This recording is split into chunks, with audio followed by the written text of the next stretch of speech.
Hello students, हमने अपनी पिछली वाली वीडियो में अपनी एक्सरसाइज 5.3 को कंप्लीट कर लिया था और वो आपकी किसके ऊपर बेस्ड थी? इम्प्लीकेट फंक्शन के ऊपर। और हमने उसमें इन्वर्स ट्रिग्नोमेट्रिक फंक्शन का डिफरेंशिएशन मतलब derivative of inverse trigonometric function भी देखा था। तो जो ये आज वाली वीडियो है ये आपकी एक्सरसाइज 5.4 के ऊपर बेस है। तो एक्सरसाइज 5.4 करने से पहले हम करेंगे उसका इंट्रोडक्शन, बिकॉज इंट्रोडक्शन आपका मोस्ट इंपॉर्टेंट है। जब तक आपको, मैंने पहले भी बताया हुआ आपको, जब तक आपको पता नहीं होगा कि हमें पूरी एक्सरसाइज में करना क्या है, फॉर्मूला क्या लगेगा, फॉर्मेट क्या है, फॉर्मेशन क्या है इसकी, तो हमें नहीं पता लगेगा कि इसमें हम कैसे सॉल्व करें अपने क्वेश्चन को। तो इंट्रोडक्शन वीडियो मोस्ट इंपॉर्टेंट है सभी स्टूडेंट्स के लिए, तो इसको स्किप ना कीजिए। तो आज का जो है हमारा टॉपिक वो है differentiation of logarithmic function and exponential function. तो एक्सरसाइज 5.4 आपकी इन दोनों फैक्टर्स के ऊपर बेस है। तो सबसे पहले हम डिस्कस करते हैं एक्सपोनेंशियल फंक्शन। अब देखा जाए logarithmic function and exponential function हमने अपने रियल नंबर वाले चैप्टर में किया था, ठीक है। हमने उसमें बेसिक फंक्शन देखे थे और उसमें देखा था कि उनका रिफ्लेक्सिव, सिमेट्री और ये ट्रांजिटिव ही चेक किया था। तो अब ये डिफरेंशिएशन वाला चैप्टर है क्योंकि हम कर रहे हैं कंटिन्यूटी एंड डिफरेंशिएबिलिटी। देन जो डिफरेंशिएबिलिटी का पार्ट है, डिफरेंशिएशन का पार्ट है, उसी में हम पढ़ रहे हैं अपना logarithmic function and exponential function. तो सबसे पहले एक्सपोनेंशियल फंक्शन को उठा के चलते हैं और सबसे पहले कंपेयर करते हैं 11th से। अब देखा जाए मैं एक्सपोनेंशियल फंक्शन को स्टार्ट कर रही हूँ, उसके बाद हम लॉगरिथमिक फंक्शन को एक्सप्लेन करेंगे। देन एक्सपोनेंशियल फंक्शन जो आपका एक्सपोनेंशियल फंक्शन है उसके बारे में बात करते हैं। तो आपका जो एक्सपोनेंशियल फंक्शन है वो क्या है? अगर लेट कीजिए मैं y = x² लेती हूँ इस टाइप से और इसका अगर ग्राफ ड्रॉ करती हूँ 11th के हिसाब से, तो ये कुछ इस तरीके का ग्राफ बनेगा आपका। ये क्या शो कर रहा है कि ये आपका एक पैराबोला फंक्शन है, तो ये पैराबोलिक शो करेगा। अब देखा जाए अगर मैं x की वैल्यू 1 पुट करती हूँ तो इसकी क्या आ जाएगी? y की वैल्यू 1 आ जाएगी। अगर मैं x की वैल्यू 2 पुट करती हूँ तो y की वैल्यू क्या हो जाएगी? 4। तो वो कुछ इस तरीके से शो होगी। अगर मैंने x की वैल्यू 1 पुट करा तो y की वैल्यू 1 होगी, तो वो इस तरीके से शो है, पैराबोलिक फंक्शन। अगर मैं x की वैल्यू 2 पुट करूँगी तो y की वैल्यू कितनी हो जाएगी? 4। तो ये इस तरीके से मर्ज हो जाएगी, इसकी तरफ आती जाएगी। किसकी तरफ? y एक्सिस की तरफ। y जो एक्सिस है हमारी उसकी तरफ आती रहेगी, y पॉजिटिव वाले की तरफ। अब अगर मैं x की वैल्यू 4 पुट करती हूँ तो आपकी जो y की वैल्यू है वो क्या आ जाएगी? 16। वो थोड़ी और इस तरफ आ जाएगी। तो मैं क्या कह रही हूँ कि जैसे जैसे मैं x की वैल्यू बढ़ा रही हूँ वैसे वैसे जो आपका y का जो कंपोनेंट है वो टूवर्ड्स टू y एक्सिस होता आ रहा है, ठीक है। जैसे जैसे मैं x की वैल्यू को बढ़ा रही हूँ वैसे वैसे वो y की तरफ मूव करता जा रहा है, y एक्सिस की तरफ, ना कि y नेगेटिव की तरफ, y पॉजिटिव की तरफ। तो इस टाइप के हमने देखे थे हमारे 11th क्लास में। अब बात करते हैं, क्योंकि हमने क्या देखा है, हमने अभी तक ऐसे फॉर्म देखे हैं कि कोई फंक्शन है और कोई वेरिएबल, वेरिएबल की पावर क्या है? कुछ कांस्टेंट है। हमारे पास y क्या होता है? समथिंग फंक्शन, क्योंकि हम y को डिनोट करते हैं किससे? fx से, है ना। तो fx = x⁻, यहाँ क्या है? 2। इस टाइप से लिख सकती हूँ ना मैं इस वाले फंक्शन को। तो हमने अभी तक क्या देखा था? हमने अपनी 11th क्लास में भी देखा था, हमने 12th क्लास के जितने भी चैप्टर उसमें भी हमने अभी तक यही देखा है कि हम कोई वेरिएबल लेते हैं और वेरिएबल की पावर कुछ कांस्टेंट लेते हैं, तो उस तरीके से हमारा ग्राफ ड्रॉ होता है। पर अगर मैं कहूँ कि आपका fx = 2⁻x, इस टाइप से लिख दिया मैंने, इसको रिवर्स करके लिख दिया, मतलब इसको मैंने क्या कर दिया? y = 2⁻x। इस टाइप के फंक्शन की कैटेगरी क्या होती है? ये जो हमारे पास ये फंक्शन बन गया है ये किस टाइप का हो गया? अब मैं बताती हूँ कि हम पढ़ रहे हैं एक्सपोनेंशियल फंक्शन। एक्सपोनेंशियल फंक्शन की डेफिनेशन ही यही है कि आपका कोई कांस्टेंट होगा, उसकी पावर वेरिएबल होगी। मैंने क्या बोला कि एक्सपोनेंशियल फंक्शन क्या होता है? रिवर्स, जो अभी तक हम पढ़ते हैं उसका रिवर्स, कि कांस्टेंट की पावर हमने अभी तक हमने वेरिएबल की पावर कुछ कांस्टेंट पढ़ी थी, तो उसको हम ग्राफ से शो करते थे, x की वैल्यू पुट करते थे और y की वैल्यू निकलती थी हमारे पास, है ना। पर एक्सपोनेंशियल फंक्शन क्या है आपके पास कि कोई कांस्टेंट है।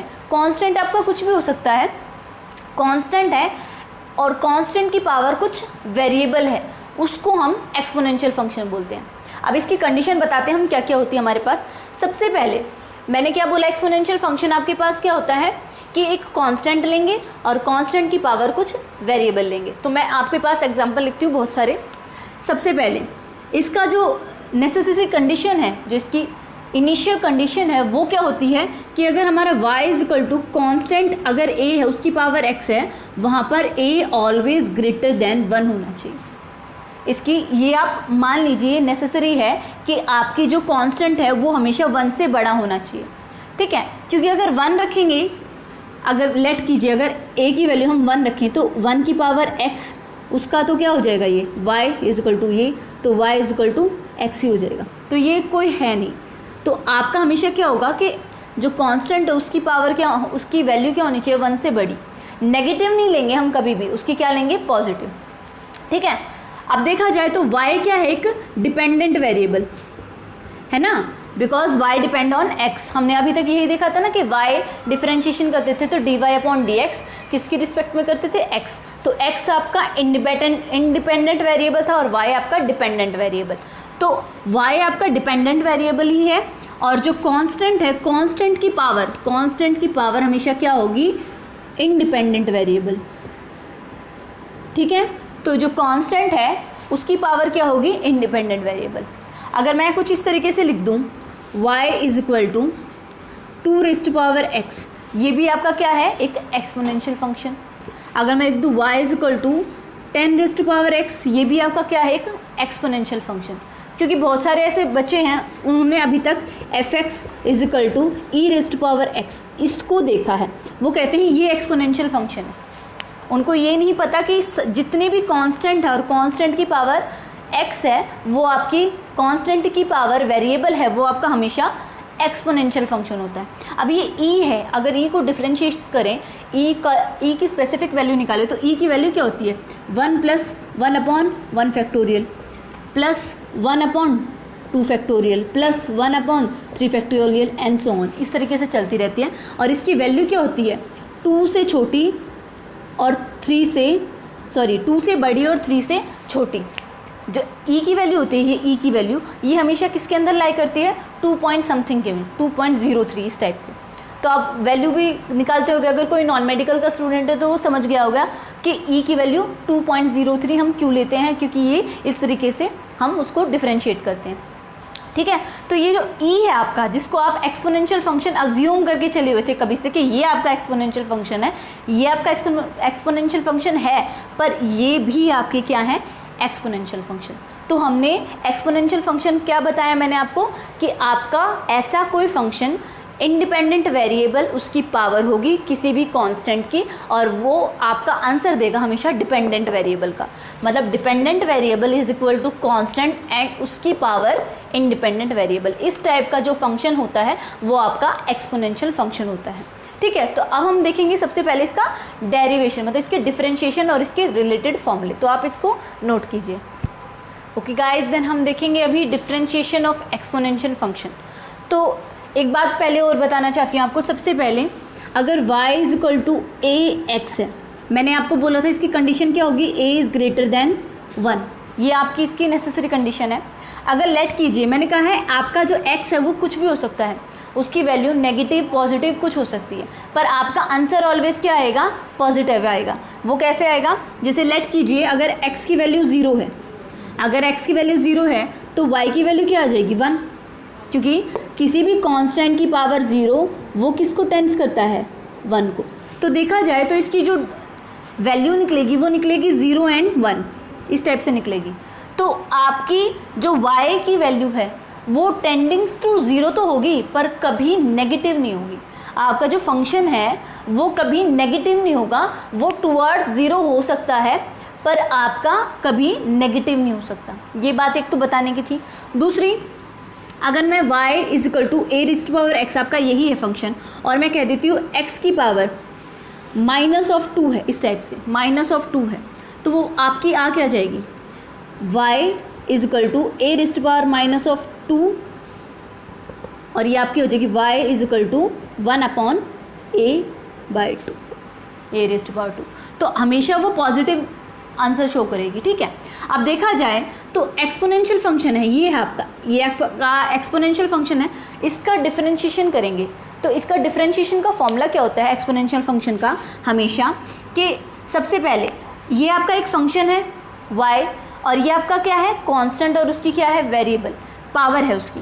तो जब इसकी पावर है, अगर मैं कह देती हूँ कि मेरा ये y = 10⁻⁻² है, इस टाइप से है, मैंने कोई कांस्टेंट बोला है क्योंकि a की वैल्यू मैंने क्या ली है 1 से बड़ी ली है, हमेशा 1 से बड़ी लेनी है हमें, ठीक है। तो 10 ली है और इसकी पावर नेगेटिव ली है, ये आपका x था, ये था y = 10⁻x और मैंने कहा कि लेट कर लेते हैं x की पावर क्या है 2 है।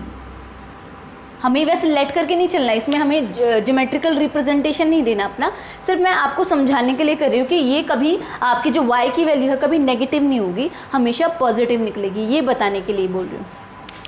तो ये हो जाएगी y = 1/10⁻², इसका मतलब है 1/100।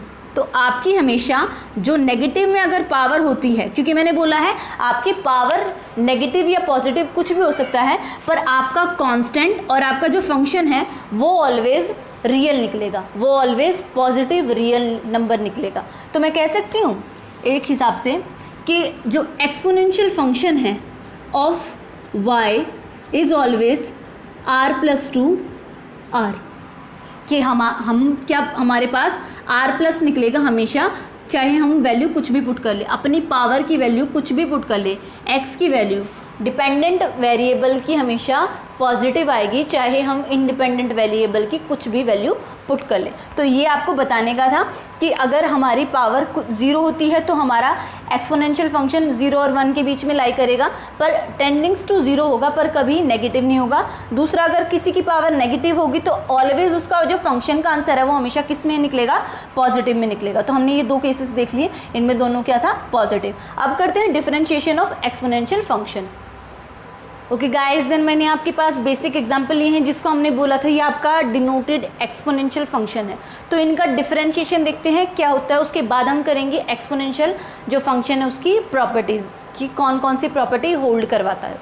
तो सबसे पहले हमने पढ़ा था क्या कि जो एक्सपोनेंशियल फंक्शन होता है वो क्या होता है, आपके पास कोई भी कांस्टेंट की पावर वेरिएबल होती है।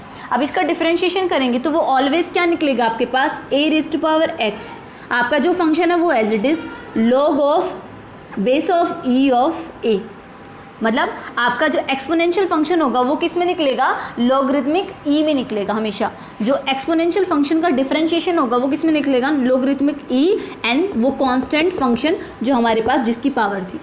अब ये है आपके पास, इसका क्या हो जाएगा आपका 10⁻x as it is log of e × 10, ये आपका।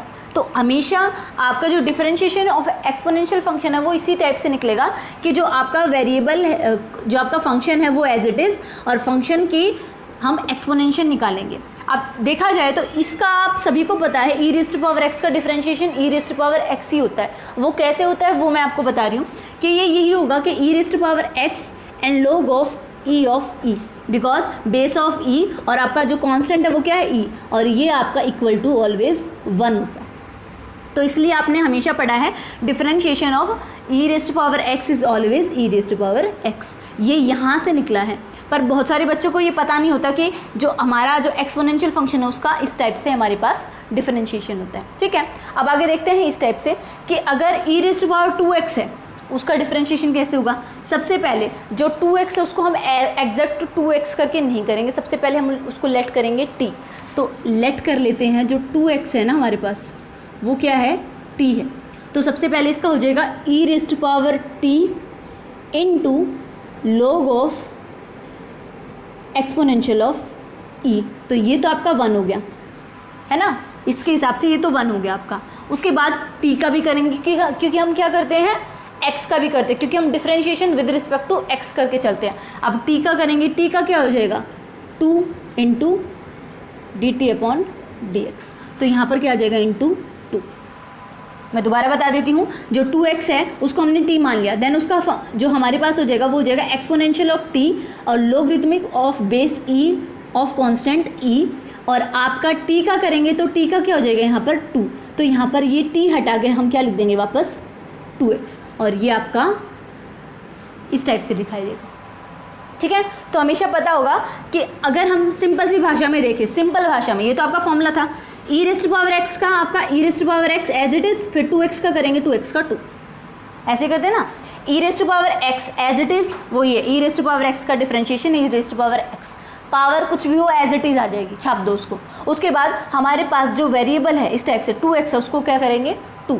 एक और एग्जांपल लेते हैं इसी के साइड में, अगर e raised power x raised power 2 इस टाइप से हो, वो क्या होगा, उसका डिफरेंशिएशन क्या होगा, वो होगा e raised power x raised power 2 into 2x, because x raised power n का क्या होता है हमारे पास डिफरेंशिएशन कि n आगे आ गया और x n माइनस 1 हो गया, तो n क्या था 2 और x की पावर 2 में से एक सब्ट्रैक्ट हुआ तो 2 ऑफ x, तो वो यहाँ पर लिख दिया।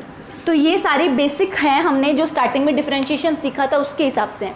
तो ये आपका अगर इस टाइप से कोई फंक्शन होगा तो वो इस टाइप से लिखा जाएगा, और इस टाइप से कोई फंक्शन होगा तो इस टाइप से, पर आप उसको हमेशा टी लेट करके चलेंगे ताकि आप कंफ्यूज ना हो जाए, ठीक है। तो ये हो गया आपका इस टाइप से। उसके बाद अब है differentiation of constant of variable. अब आपका क्या हो जाएगा a raise to power 2x as it is into logarithmic of base e of a, ये आपका। अब 2x का भी करेंगे, 2x का क्या करेंगे 2 आ जाएगा, इसको भी हम टी लेट करके चलेंगे, कैसे बता देती हूँ इसको भी। चलो a raise to power t let कर लेंगे, सबसे पहले a raise to power t into logarithmic base of e of a, मैन t का करेंगे देन t का 2x और t को कन्वर्ट कर लेंगे वापस 2x में, ठीक है। तो इस टाइप से निकलेगा। अब ये है एक्सपोनेंशियल की पावर नेगेटिव ऑफ 2x, तो इसका क्या आ जाएगा e raise to power minus of 2x as it is into logarithmic of e into e, ये आपका 1 होता है हमेशा, तो इसको मैं लिखने की रहने देती हूँ। अब माइनस ऑफ 2x का करेंगे तो इसका आ जाएगा minus of 2, because minus 2x का करेंगे तो x का तो 1 हो गया, तो यह रह गया क्या -2। अब ये है आपका इसका, तो इसका आएगा -2x a raise to power -2x logarithmic of e of a, तो इस टाइप से होगा आपका। तो ये हमने डिफरेंशिएशन ऑफ एक्सपोनेंशियल फंक्शन अलग अलग कैटेगरी के देखे। अब हम देखेंगे इसकी प्रॉपर्टीज़ क्या हैं, ठीक है। तो ये आप नोट कीजिए। ओके गाइज, देन हम important properties of exponential function देखेंगे।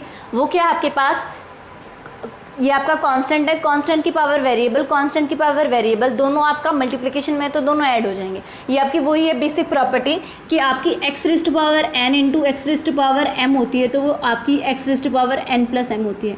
वही है आपकी जो आपने अभी तक पढ़ी थी अपने 10th क्लास में, 8th क्लास में, 9th क्लास में, तो ये वही प्रॉपर्टी है। सॉरी, दूसरी क्या है, अगर ये डिवाइड में होगा, अगर कोशेंट में होगा तो क्या हो जाएगा, ये पावर नीचे पॉजिटिव है, ऊपर आके नेगेटिव हो जाएगी। तो ये लिखी किस तरीके से जाएगी, देखो मैं इसको सॉल्व करके दिखाती हूँ। a raise to power m upon a raise to power n है, तो इसको लिखेंगे a raise to power m, ये डिवाइड में ऊपर आके मल्टीप्लिकेशन में और नेगेटिव हो जाएगी इसकी पावर, फिर ये आपका सॉल्व हो जाएगा इसी तरीके से, तो ये आ जाएगा a raise to power m minus n, ठीक है।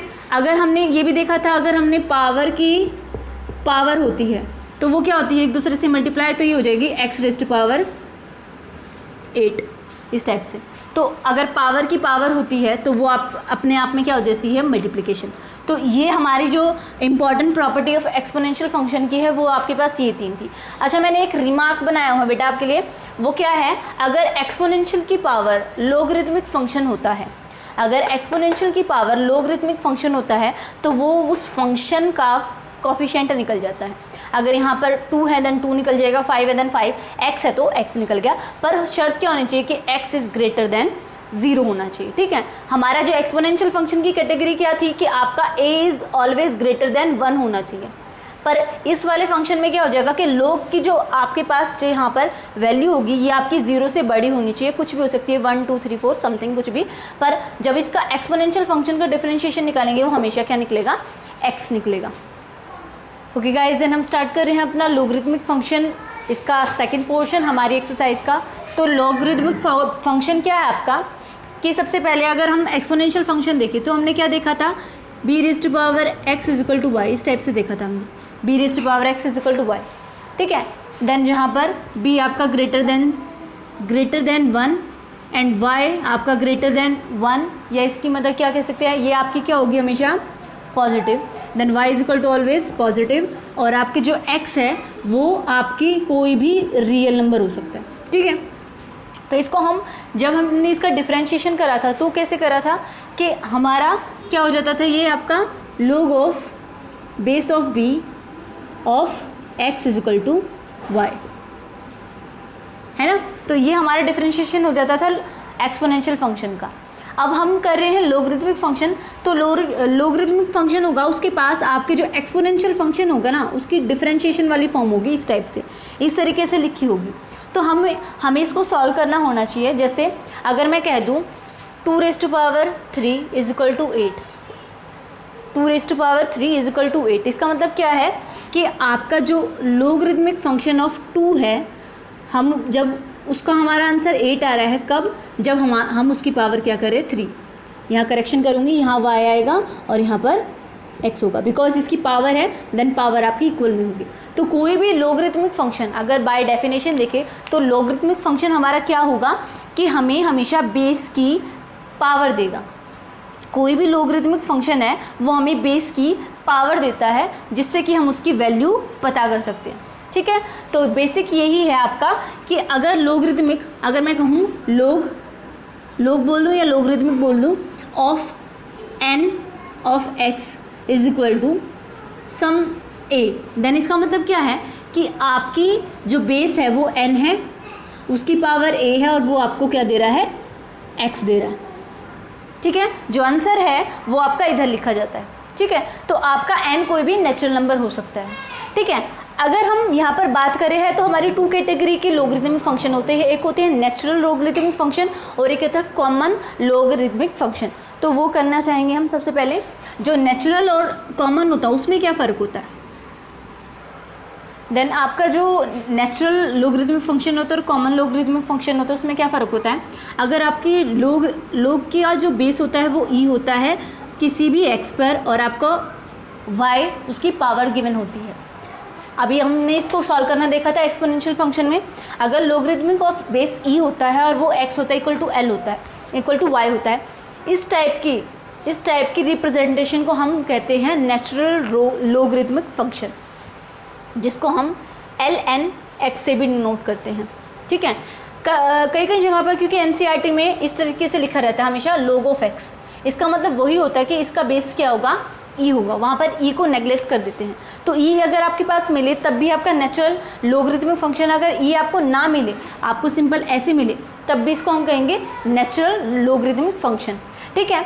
दूसरा आपका कैटेगरी अभी क्या होगी, जैसे log of 10x is equal to y, इस टाइप से कि आपका y आंसर आ रहा है, आपकी 10 आपका बेस है, इसकी पावर y है और आपको x दे रहा है ना एक्सपोनेंशियल फंक्शन में, मतलब क्या दे रहा है कि 10 की power y is equal to x, इस टाइप से। तो इस टाइप की कैटेगरी को कि जहाँ पर हमारा बेस कोई नंबर होता है, कोई number a is greater than 1 होता है, इस टाइप से होता है कोई नंबर, उसको हम बोलेंगे कॉमन लोगरिथमिक फंक्शन। तो ये दोनों डिफरेंस होता है। वैसे NCERT ln x इस तरीके से भी लिखती है और इस तरीके से भी लिखती है, वो इस टाइप को NCERT की बुक्स में ये e यहाँ पर नहीं मिलता, ठीक है। पर अगर आप एलिमेंट्स की बुक देखोगे या और भी बहुत सारी मेरे पास है, मॉडर्न ABC है, उनमें देखोगे तो उनमें आपके पास यहाँ पर e मेज़र होगा, डिनोट होगा। इसका मतलब क्या होता है कि आपके पास नेचुरल लोगरिथमिक फंक्शन को शो करता है। अगर इसका डिफरेंशिएशन करें, अगर log ऑफ x का मतलब log ऑफ आपका बेस e ऑफ x है, तो इसका अगर डिफरेंशिएशन करें तो उसका हमेशा आंसर आता है 1/x। जब हम इसका डिफरेंशिएशन करते हैं तो वो हमेशा क्या होता है 1/x होता है।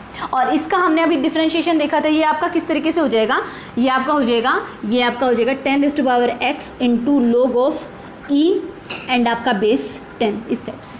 तो हमने इसका डिफरेंशिएशन देखा था। और अगर इस टाइप से अगर होगा log ऑफ x, एक्सपोनेंशियल आपका बेस है और उसका कोई वेरिएबल x है, तो उसका हमेशा इस टाइप से उसका डिफरेंशिएशन होगा। एक और बात नोट करवाना चाहूँगी कि अगर log की पावर, लोगरिथमिक फंक्शन की पावर यहाँ पर अगर 1 होती है तो उसका आंसर ऑलवेज 0 होता है, और अगर यहाँ पर 0 होती है तो उसका आंसर ऑलवेज 1 होता है।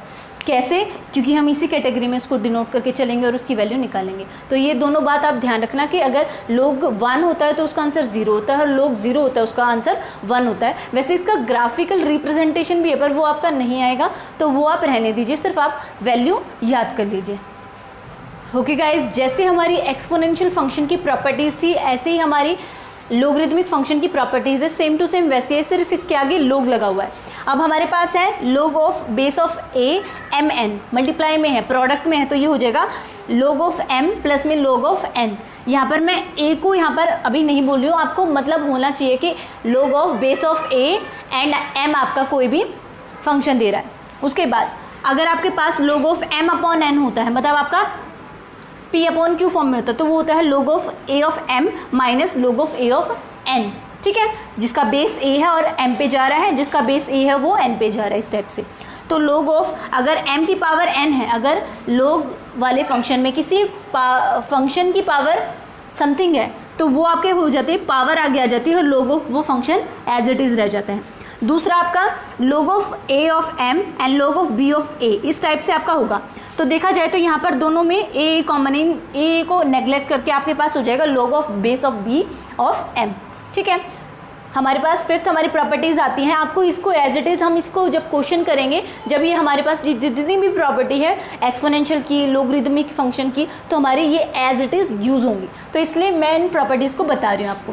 Then log of b into log of b of a, then base a of b base b of a, तो यहाँ से आपका नेग्लेक्ट हो जाएगा, मतलब यहाँ से कट जाएगा और आपका आंसर 1 आ जाएगा। दूसरा, अगर आपका बेस भी वही है और फंक्शन भी वही है तो आपका 1 हो जाएगा। और एक और मैंने बताया था, अगर आपकी 1 होती है तो वहाँ पर आपका आंसर 0, अगर यहाँ 0 होगा तो यहाँ आंसर 1, जो अभी मैंने थोड़ी देर पहले बोला था। तो ये हमारे पास elementary property of logarithmic function की है। तो इंट्रोडक्शन की वीडियो आज ख़त्म होती है। आप इंट्रोडक्शन ज़रूर देखा कीजिए, मैं आपसे दोबारा बोलती हूँ, बिकॉज इंट्रोडक्शन के बिना आपको एक्सरसाइज का कुछ भी नहीं पता चलेगा। तो तब तक के लिए पढ़ते रहिए, मिलते हैं नई एक्सरसाइज के साथ अपनी 5.4 में।